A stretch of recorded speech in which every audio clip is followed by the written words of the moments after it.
Karur ICI net banking ஆப்ல எப்படி வந்து யூபிஐ வந்து ஆக்டிவேட் வந்து பண்றது அப்படிங்கறத பத்தி தான் டீடைலா இந்த வீடியோல பார்க்க போறோம். வீடியோ ஃபுல்லா பாத்தீங்கன்னா எப்படின்ற டீடைல்ஸ் நீங்க தெரிஞ்சுக்கலாம். வீடியோக்குள்ள போலாம். Karur ICI net banking app வந்து ஓப்பன் பண்ணிடுங்க. ஆப் ஓப்பன் பண்ணதுமே ஆப்போட இன்டர்ஃபேஸ் இப்படி தான் வந்திருக்கும். இதில் பார்த்தீங்கன்னா நீங்கள் வந்து ரிஜிஸ்ட்ரேஷன் இன்னும் பண்ணல அப்படின்னா எப்படி ரிஜிஸ்ட்ரேஷன் பண்ணுறது அப்படிங்கிறத பற்றி நம்ம சேனல் ஆல்ரெடி வீடியோ போட்டிருக்கோம். டிஸ்கிரிப்ஷனில் லிங்க் இருக்குது, வேணா நீங்கள் செக் பண்ணி பார்த்துக்கலாம்.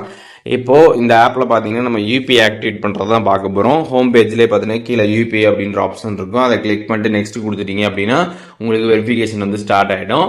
அண்ட் அதுக்கப்புறம் பார்த்தீங்கன்னா இதில் வந்து செலக்ட் பேங்க் இருக்கும். இதில் வந்து கரூர் ஐசிஐ சர்ச் பண்ணி பேங்கை வந்து செலக்ட் பண்ணிடுங்க. செலக்ட் பண்ணதுக்கப்புறம் பார்த்தீங்கன்னா டீடைல்ஸ் எல்லாமே வந்துடும். கீழே பார்த்தீங்கன்னா விர்ச்சுவல் ஐடி அப்படின்னு கொடுத்துருப்பாங்க.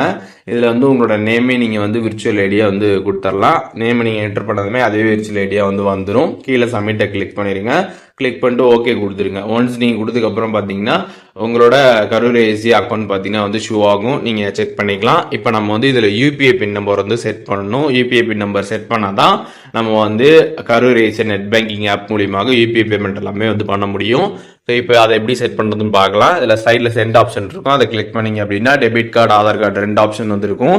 டெபிட் கார்டை வச்சுமே பார்த்தீங்கன்னா நீங்கள் வந்து யூபிஐ நம்பர் செட் பண்ணலாம். அதே மாதிரி ஆதார் கார்டை வச்சுமே நீங்கள் வந்து யூபிஐ நம்பர் வந்து செட் பண்ண முடியும். இப்போ நான் வந்து டெபிட் கார்டு வச்சு பண்ண போகிறேன். டெபிட் கார்டை நீங்கள் கிளிக் பண்ணிட்டீங்க அப்படின்னா அதில் வந்து லாஸ்ட் 6 டிஜிட் கார்டில் இருக்கக்கூடிய நம்பர் கேட்டிருப்பாங்க. அதை என்ட்ரு பண்ணிட்டு அதுக்கப்புறம் எக்ஸ்பைரி டேட் கேட்டிருப்பாங்க. அதை நீங்கள் வந்து என்ட்ரு பண்ணுற போகிற இருக்கும். அதை என்ட்ரு பண்ணதுக்கப்புறம் பார்த்தீங்கன்னா பேங்க் சைட்லேருந்து ஓடிபி வந்து சென்ட் பண்ணுவாங்க.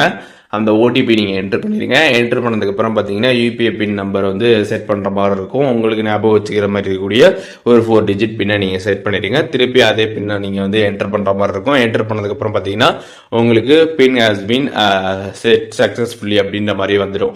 ஒன்ஸ் இந்த மாதிரி வந்ததுக்கப்புறம் பார்த்தீங்கன்னா உங்களுக்கு சக்ஸஸ்ஃபுல்லாக பார்த்தீங்கன்னா வந்து உங்களோட கேவிபி ஆப்பில் யூபிஐ பார்த்தீங்கன்னா வந்து ஆக்டிவேட் வந்து ஆகிடும். ஸோ இனிமேட்டு இந்த யூபிஐ ஆப்ஷனை நீங்கள் வந்து கிளிக் பண்ணி டேரெக்டாக யூபிஐ பேமெண்ட்ஸ் எல்லாமே பார்த்தீங்கன்னா உங்களோட இந்த நெட் பேங்கிங் ஆப்பில் இது பண்ணிக்க முடியும். ஸோ இப்போ இந்த வீடியோ மூலியமாக கேவிபி ஆப்பில் எப்படி வந்துட்டு யூபிஐ வந்து ஆக்டிவேட் பண்ணுறது அப்படிங்கிற டீட்டெயில்ஸ் தெரிஞ்சிருப்பீங்க. அதில் எதுவும் டவுட் இருந்துச்சு அப்படின்னா கமெண்ட்ஸில் மென்ஷன் பண்ணுங்கள். நான் எல்லாருக்குமே ரிப்ளை பண்ணுறேன்.